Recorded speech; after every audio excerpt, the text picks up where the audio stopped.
നമസ്കാരം. സൂര്യദീപം അസ്ട്രോളജിയിലേക്ക് എല്ലാവർക്കും സ്വാഗതം. നമ്മളിന്ന് ഇവിടെ സംസാരിക്കുന്ന വിഷയം വിശാഖം നക്ഷത്രത്തെ കുറിച്ചാണ്. കൊല്ലവർഷം 1202 ആണ്. അതായത് 2026 ഓഗസ്റ്റ് മുതൽ 2027 ഓഗസ്റ്റ് വരെയുള്ള വിശാഖം നക്ഷത്രത്തിന്റെ സമ്പൂർണമായിട്ടുള്ള ജ്യോതിഷ ഫലമാണ്. ഇത് തിരുവോണ വർഷഫലമായിട്ടാണ് നമ്മൾ പറയുന്നത്. വിശാഖം നക്ഷത്രക്കാർക്ക് ഈ വർഷം പരിശ്രമത്തിന് ഫലം ലഭിക്കുന്ന ഒരു വർഷമായിരിക്കും. തുടക്കത്തിലെ ചില തടസ്സങ്ങൾ ഒക്കെ അനുഭവപ്പെടുന്നുണ്ട്. ചെറിയ ചെറിയ അപകടങ്ങളൊക്കെ ഉണ്ടാവാനുള്ള സാധ്യതയുണ്ട്. എന്നാലും വർഷത്തിന്റെ മധ്യത്തോടെ കാര്യങ്ങളൊക്കെ അനുകൂലമാകുന്നുണ്ട്. ക്ഷമയും ആത്മവിശ്വാസവും ഒക്കെ നിലനിർത്തേണ്ട ഒരു സമയമാണ്. അപ്പോൾ ഈ ഫലം നമ്മളൊന്ന് വിശദമായിട്ട് പരിശോധിക്കുകയാണ്. ഏതൊക്കെ മാസങ്ങളിൽ എന്തൊക്കെ കാര്യങ്ങളാണ് സംഭവിക്കാൻ പോകുന്നതെന്ന്. അതിനു മുമ്പായിട്ട് നമ്മുടെ ചാനൽ ഇതുവരെ സബ്സ്ക്രൈബ് ചെയ്തിട്ടില്ലെങ്കിൽ ഒന്ന് സബ്സ്ക്രൈബ് ചെയ്യുക. കൂടാതെ വീഡിയോകൾക്ക് ലൈക്ക് മറക്കരുത്. അതോടൊപ്പം തന്നെ നമ്മളുടെ പൂജയിലുള്ള പ്രാർത്ഥനയിൽ നിങ്ങളെ ഉൾപ്പെടുത്തണമെന്നുണ്ടെങ്കിൽ നിങ്ങളുടെ പേര്, നക്ഷത്രം, ജന്മവർഷം, തീയതി എന്നിവ കമന്റ് ബോക്സിൽ രേഖപ്പെടുത്തുക. തീർച്ചയായിട്ടും പ്രാർത്ഥനയിൽ ഉൾപ്പെടുത്തുന്നതായിരിക്കും. അപ്പോൾ നമ്മൾ വരുന്ന ചിങ്ങമാസത്തെ ഫലങ്ങളൊന്നും എടുക്കുകയാണ്. അതായത് ഓഗസ്റ്റ് സെപ്റ്റംബർ മാസത്തിലേക്ക് എത്തുന്നതാണ്. പുതിയ തുടക്കങ്ങൾക്ക് ഏറ്റവും നല്ല ഒരു സമയമാണ്. പുതിയതായിട്ട് എന്ത് കാര്യങ്ങൾ തുടങ്ങാനും പറ്റിയ ഒരു സമയമാണ്. ജോലിയിലൊക്കെ പുരോഗതി ഉണ്ടാവുന്നതാണ്. ബിസിനസ് മേഖലകളിലെല്ലാം പുരോഗതി ഉണ്ടാകുന്ന ഒരു സമയമാണ്. സാമ്പത്തിക നേട്ടങ്ങളൊക്കെ ഉണ്ടാകുന്ന സമയമാണ്. ലോട്ടറി ഭാഗ്യമൊക്കെ ഉണ്ടാവാനുള്ള സാധ്യതയെല്ലാം കാണുന്നുണ്ട്. കുടുംബത്തില് സന്തോഷകരമായിട്ടുള്ള വാർത്തകളൊക്കെ വന്നു ചേരുന്നതാണ്. ചിങ്ങമാസം വലിയ പ്രശ്നങ്ങളൊന്നുമില്ലാതെ മുന്നോട്ട് പോകുന്നുണ്ട്. കന്നിമാസം എത്തുമ്പോൾ, അതായത് സെപ്റ്റംബർ ഒക്ടോബർ മാസത്തിലേക്ക് എത്തുമ്പോൾ ജോലിഭാരമൊക്കെ ഒരുപാട് കൂടുന്നതാണ്. അതുകൊണ്ട് ജോലിഭാരം എടുത്തു വെക്കുമ്പോൾ തനിക്ക് തീർക്കാവുന്ന ജോലിഭാരങ്ങളൊക്കെ സ്വന്തമായിട്ട് എടുത്തു വെക്കാൻ ശ്രമിക്കുക. അനാവശ്യമായിട്ട് ഒരുപാട് ചിലവുകളൊക്കെ വരാനുള്ള സാധ്യതയുണ്ട്. അതൊക്കെ ഒന്ന് നിയന്ത്രിക്കുന്നത് വളരെ നല്ലതാണ്. ആരോഗ്യകാര്യത്തിൽ വളരെ വലിയൊരു ശ്രദ്ധ ആവശ്യമായിട്ട് വരുന്ന ഒരു സമയമാണ്. ആരോഗ്യകാര്യത്തിൽ എന്തെങ്കിലും പ്രശ്നങ്ങൾ അനുഭവപ്പെടുകയാണെങ്കിൽ അന്നേരം തന്നെ വിദഗ്ധ ചികിത്സയൊക്കെ തേടുന്നത് വളരെ നന്നായിരിക്കുന്നതാണ്. കുടുംബത്തിലെ ചെറിയ ചെറിയ അഭിപ്രായ വ്യത്യാസങ്ങളൊക്കെ ഉണ്ടാവാനുള്ള സാധ്യത കാണുന്നുണ്ട്. അടുത്തായിട്ട് തുലാം മാസത്തിലേക്ക് എത്തുമ്പോൾ, അതായത് ഒക്ടോബർ നവംബർ മാസത്തിലേക്ക് എത്തുമ്പോൾ വർഷത്തിലെ ഏറ്റവും മികച്ച മാസങ്ങളിൽ ഒന്നായിട്ടാണ് ഈ തുലാം മാസത്തെ നമുക്ക് കാണാൻ കഴിയുന്നത്. സ്ഥാനക്കയറ്റമൊക്കെ ഉണ്ടാവാനുള്ള ഒരു സാധ്യത കാണുന്നുണ്ട്. പുതിയ അവസരങ്ങളൊക്കെ വന്നു ചേരുന്നതാണ്. സർക്കാർ ജോലി, വിദേശ ജോലിയൊക്കെ ആഗ്രഹിക്കുന്നവർക്ക് വളരെ അനുകൂലകരമായിട്ടുള്ള സാഹചര്യങ്ങളൊക്കെ വന്നു ചേരുന്നതാണ്. വിവാഹ കാര്യത്തിലൊക്കെ അനുകൂലമായിട്ടുള്ള തീരുമാനങ്ങൾ എടുക്കാൻ പറ്റിയ ഒരു സമയമാണ്. പ്രണയ കാര്യങ്ങളിലൊക്കെ ഒരു അനുകൂല സമീപനം ഉണ്ടാകുന്ന ഒരു സമയമാണ്. സാമ്പത്തിക നേട്ടങ്ങളൊക്കെ ഒരുപാട് ഉണ്ടാകുന്ന സമയമാണ്. സാമ്പത്തികം ഒന്നിലധികം വഴികളിലൂടെ വന്നു ചേരുന്ന സമയമാണ്. വൃശ്ചിക മാസത്തിലേക്ക് നിങ്ങൾ എത്തുമ്പോൾ, അതായത് നവംബർ ഡിസംബർ മാസത്തിലേക്ക് എത്തുമ്പോൾ സംസാരത്തിലൊക്കെ ഒരു സൂക്ഷ്മത പാലിക്കുന്നത് വളരെ നല്ലതാണ്. ബന്ധുക്കളുമായിട്ടുള്ള അഭിപ്രായ വ്യത്യാസങ്ങളൊക്കെ ഒഴിവാക്കുന്നത് വളരെ നല്ലതാണ്. ഈ സംസാരത്തിലൂടെ നിങ്ങൾ ഒരുപാട് ശത്രുക്കളെ സമ്പാദിക്കുന്നതായിട്ട് കാണുന്നുണ്ട് ഈ വൃശ്ചിക മാസത്തില്. അതുകൊണ്ട് തന്നെ നിങ്ങളുടെ ഓരോ വാക്കുകളും നിങ്ങൾ സൂക്ഷിച്ച് ഉപയോഗിക്കുക. അനാവശ്യമായിട്ടുള്ള വാഗ്വാദങ്ങളിൽ ചെന്ന് ചാടാതിരിക്കുക. വാഗ്ദാനങ്ങൾ നൽകാതിരിക്കുക. അതുപോലെ തന്നെ യാത്രകളിലൊക്കെ നിങ്ങൾ വളരെയധികം ജാഗ്രത പാലിക്കേണ്ട ഒരു സമയമാണ്. യാത്രകളിലെ ചെറിയ ചെറിയ അപകടങ്ങളൊക്കെ പതിയിരിക്കുന്ന ഒരു സമയമാണ്. അടുത്തായിട്ട് ധനുമാസത്തിലേക്ക് എത്തുമ്പോൾ, ഡിസംബർ ജനുവരി മാസത്തിലേക്ക് എത്തുമ്പോൾ നിങ്ങൾക്ക് സാമ്പത്തികപരമായിട്ട് ലാഭം ഉണ്ടാകുന്ന ഒരു സമയമാണ്. അതുകൊണ്ട് തന്നെ നിക്ഷേപങ്ങളൊക്കെ ഇപ്പോൾ ചെയ്യുകയാണെങ്കിൽ നല്ലൊരു സമയമാണ്.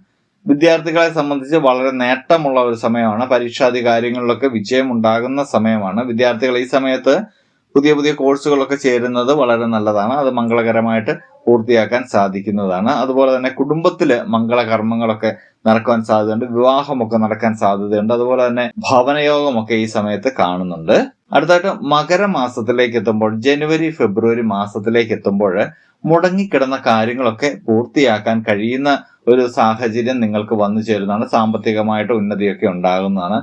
പുതിയ ബന്ധങ്ങളൊക്കെ വരുന്നതാണ്. ഇത് ഭാവിയിലോട്ട് ഗുണം ചെയ്യുന്ന ബന്ധങ്ങളായിട്ട് ഇതും മാറ്റിയെടുക്കാൻ നിങ്ങൾക്ക് സാധിക്കുന്നതാണ്. ആരോഗ്യപരമായിട്ട് ബുദ്ധിമുട്ടുന്ന ആളുകൾക്കൊക്കെ ആരോഗ്യമൊക്കെ മെച്ചപ്പെടുന്ന ഒരു സമയം കൂടിയാണ്.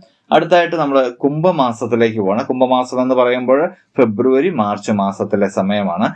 നിങ്ങളുടെ ജോലി സ്ഥലത്തൊക്കെ ഒരു സമ്മർദ്ദമേറുന്ന ഒരു സമയമാണ്. ജോലി ഭാരവും മറ്റ് സഹപ്രവർത്തകരുമായിട്ടുണ്ടാകുന്ന ചെറിയ ചെറിയ പ്രശ്നങ്ങളും ഒക്കെ നിങ്ങൾക്ക് ഒരു സമ്മർദ്ദത്തില് കൊണ്ടെത്തിക്കുന്ന ഒരു കാര്യം ഉണ്ടാവുന്നതാണ്. സാമ്പത്തിക കാര്യങ്ങളൊക്കെ നടത്തുമ്പോൾ അതിൽ കൂടുതൽ ശ്രദ്ധ വേണം. സാമ്പത്തിക വിഭാഗത്തിലൊക്കെ വർക്ക് ചെയ്യുന്നവർ അത് സൂക്ഷിച്ച് കൈകാര്യം ചെയ്യുന്നില്ല എങ്കിൽ ചില നഷ്ടങ്ങളൊക്കെ ഉണ്ടാവാനുള്ള ഒരു സാധ്യതയുണ്ട്.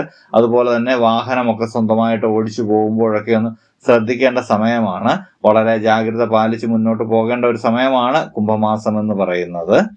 അടുത്തത് മീനമാസത്തിലെ ഫലങ്ങളെ കുറിച്ചാണ് നമ്മൾ പറയുന്നത്. മീനമാസം എന്ന് പറയുന്നത് മാർച്ച് ഏപ്രിൽ മാസത്തിലെ ഫലങ്ങളാണ് വരുന്നത്. വർഷത്തിലെ അനുകൂലമായിട്ടുള്ള മറ്റൊരു മാസമായിട്ട് നമുക്കിതിനെ കാണാവുന്നതാണ്. ബിസിനസ്സിലൊക്കെ നിങ്ങൾക്ക് ലാഭം ഉണ്ടാവുന്നതാണ്. തൊഴിൽ രംഗത്തൊക്കെ മുന്നേറ്റം ഉണ്ടാകുന്നതാണ്. കുടുംബത്തിലെ സന്തോഷവും സമാധാനവും ഒക്കെ ഉണ്ടാവുന്നതാണ്. അപ്രതീക്ഷിതമായിട്ടുള്ള ധനലാഭമൊക്കെ ഉണ്ടാവുന്നുണ്ട്. തീർത്ഥയാത്രയ്ക്കൊക്കെ സാധ്യത കാണുന്നുണ്ട്. ഒരുപാട് കാലമായിട്ട് സന്താനങ്ങളില്ലാത്തവർക്ക് സന്താനലബ്ധിയൊക്കെ ഉണ്ടാകുന്ന ഒരു സമയമാണ്. അടുത്തായിട്ട് മേടമാസത്തിലേക്ക് കടക്കുമ്പോൾ പുതിയ പദ്ധതികളൊക്കെ വിജയിക്കുന്നതാണ്. ഏപ്രിൽ മെയ് മാസമാണ് മേടമാസം എന്ന് പറയുന്നത്. സർക്കാർ കാര്യങ്ങളിലൊക്കെ അനുകൂലമായിട്ടുള്ള ഫലങ്ങളൊക്കെ വരുന്നതാണ്. കേസുകളൊക്കെ ഒത്തുതീർപ്പാവുന്നതാണ്. വസ്തുപരമായിട്ടുള്ള കാര്യങ്ങളൊക്കെ നിങ്ങൾക്ക് ലഭിക്കുന്നതാണ്. കൃഷിക്കാർക്കൊക്കെ അനുയോജ്യമായിട്ടുള്ള ഒരു സമയമാണ്. ആത്മവിശ്വാസമൊക്കെ വർദ്ധിക്കുന്ന ഒരു സമയമാണ്. ഇടവ മാസത്തിലേക്ക് എത്തുമ്പോൾ, അതായത് മെയ് ജൂൺ മാസത്തിലേക്ക് എത്തുമ്പോൾ നിങ്ങൾക്ക് ചിലവുകൾ വർദ്ധിക്കുന്നുണ്ടെങ്കിലും അതുപോലെ തന്നെ വരുമാനം വർദ്ധിക്കുന്ന ഒരു സമയം കൂടിയാണ്. സാമ്പത്തികമൊക്കെ വന്നു ചേരുന്നതാണ്. സുഹൃത്തുക്കളുടെയൊക്കെ സഹായത്തോടെ നിങ്ങൾ വിദേശ ജോലിയൊക്കെ ആഗ്രഹിക്കുന്നവർക്ക് അതൊക്കെ നേടിയെടുക്കാൻ പറ്റുന്ന ഒരു സമയമാണ്. സർക്കാർ ജോലിയൊക്കെ ആഗ്രഹിക്കുന്നവർക്ക് അതും നടക്കുന്നതാണ്. ജോലി സംബന്ധമായിട്ടുള്ള ഒരു അനിശ്ചിതാവസ്ഥ നീങ്ങുന്ന ഒരു സമയമാണ്. ആരോഗ്യ കാര്യത്തിൽ ഈ സമയത്ത് നിങ്ങളൊന്ന് ശ്രദ്ധിക്കണം. ചെറിയ ചെറിയ ആരോഗ്യ പ്രശ്നങ്ങളൊക്കെ ഉണ്ടാവുന്നുണ്ട്. അടുത്തായിട്ട് മിഥുന മാസത്തിലേക്ക് എത്തുമ്പോൾ, അതായത് ജൂൺ ജൂലൈ മാസത്തിലേക്ക് എത്തുമ്പോൾ പഴയ പ്രശ്നങ്ങൾക്കൊക്കെ നിങ്ങൾക്ക് പരിഹാരം കാണാൻ കഴിയുമെന്നുള്ളതാണ് ഈ മാസത്തിലെ ഏറ്റവും വലിയ പ്രത്യേകത. പുതിയ തൊഴിലവസരങ്ങളൊക്കെ നിങ്ങളിലേക്ക് വന്നു ചേരുന്നതാണ്. തൊഴിൽ സംബന്ധമായിട്ടുള്ള എല്ലാ പ്രശ്നങ്ങളും നിങ്ങൾക്ക് ഇതോടെ മാറുന്ന ഒരു സാഹചര്യം ഉണ്ടാവുന്നുണ്ട് ഈ ഇടവം മിഥുന മാസത്തിലായിട്ട്. കുടുംബജീവിതം കൂടുതൽ സന്തോഷകരമായിട്ട് മാറുന്നതാണ്. ചെറിയ ചെറിയ പ്രശ്നങ്ങളൊക്കെ ഉണ്ടായിരുന്നത് കുടുംബത്തിലുണ്ടായിരുന്നതിന്റെ അതൊക്കെ മാറി നിങ്ങൾക്ക് നല്ലൊരു സമയം വന്നു ചേരുന്നതാണ്. അടുത്തായിട്ട് 1202 ആണ്ടിലെ അവസാന മാസമായിട്ടുള്ള കർക്കിടക മാസത്തിൽ നമ്മൾ എത്തിയിരിക്കുകയാണ്. ജൂലൈ ഓഗസ്റ്റ് മാസത്തിലാണ് ഇത് കർക്കിടകം വരുന്നത്. നേട്ടങ്ങളൊക്കെ ആയിരിക്കും നിങ്ങളെ തേടിയെത്തുന്ന ഈ കർക്കിടക മാസത്തില്. സാമ്പത്തിക സ്ഥിതിയൊക്കെ ഒരു പൂർണ്ണതയിലെത്തും. അതായത് ഒരു സ്ഥിരത നമ്മൾക്ക് കൈവരുന്നതാണ്. സാമ്പത്തികം നമ്മൾക്ക് ഒരു മാസം ഇത്രത്തോളം രൂപ നമ്മൾക്ക് അല്ലെങ്കിൽ ഇത്രത്തോളം സാമ്പത്തികം നമ്മൾക്ക് വരാനുണ്ട് എന്ന് നമ്മൾക്കൊരു ഉറപ്പ് വരുന്ന ഒരു സാഹചര്യമൊക്കെ ഉണ്ടാകുന്നതാണ്. ആഗ്രഹിച്ച കാര്യങ്ങളൊക്കെ ഏകദേശം നിങ്ങൾക്ക് പൂർത്തിയാക്കാൻ കഴിയുന്നതാണ്. ദൈവാനുഗ്രഹമൊക്കെ കൂടുതൽ അനുഭവപ്പെടുന്ന ഒരു സമയമാണ് ഇത്. നിങ്ങൾക്ക് ഒരു ഭാഗ്യ ദിനമുണ്ടെന്ന് പറയുന്നത് വ്യാഴാഴ്ചയാണ്. എല്ലാ വ്യാഴാഴ്ചയും നിങ്ങൾ പുതിയ പുതിയ കാര്യങ്ങളൊക്കെ ചെയ്യാൻ തെരഞ്ഞെടുക്കുകയാണെങ്കിൽ വളരെ നല്ലതായിരിക്കും. അതുപോലെ തന്നെ നിങ്ങളുടെ ഭാഗ്യ നിറം മഞ്ഞയും ഇളം പച്ചയുമാണ്. നിങ്ങൾ ആരാധിക്കേണ്ട മൂർത്തികള് ശ്രീ മഹാവിഷ്ണു, ശ്രീ സുബ്രഹ്മണ്യ സ്വാമി എന്നിവരെയാണ്. ഈ രണ്ട് ദേവന്മാരെ ആരാധിക്കുന്നത് കൂടുതൽ പോസിറ്റീവ് എനർജി നിങ്ങളിലേക്ക് വന്ന് ചേരുന്നതിന് കാരണമാകുന്നതാണ്. നിങ്ങളുടെ ചെറിയ ചെറിയ ദോഷങ്ങൾക്ക് പരിഹാരമായിട്ട് ശനിയാഴ്ച ദിവസം എള്ളെണ്ണ വിളക്ക് ക്ഷേത്രത്തിൽ തെളിയിക്കുന്നത് വളരെ നല്ലതായിരിക്കും. അതുപോലെ തന്നെ ഉണർന്നെഴുന്നേൽക്കുന്ന ഉടനെ ഓം നമോ നാരായണായ എന്ന മന്ത്രം 108 തവണ ജപിക്കുന്നതും വളരെ നല്ലതാണ്. കൂടാതെ കുറച്ച് ചെറിയ ചെറിയ പരിഹാരങ്ങളൂടെ നമ്മൾ ഇതിന്റെ കൂടെ പറഞ്ഞു പോകാവുന്നതാണ്. വ്യാഴാഴ്ച ദിവസം മഞ്ഞ വസ്ത്രം ധരിക്കുകയോ മഞ്ഞ വസ്ത്രം കയ്യിൽ കൊണ്ട് നടക്കുകയോ ചെയ്യുന്നത് വളരെ നല്ലതാണ്. ക്ഷേത്രത്തില് നെയ്വിളക്ക് തെളിയിക്കുന്നതും വളരെ നല്ലതാണ്.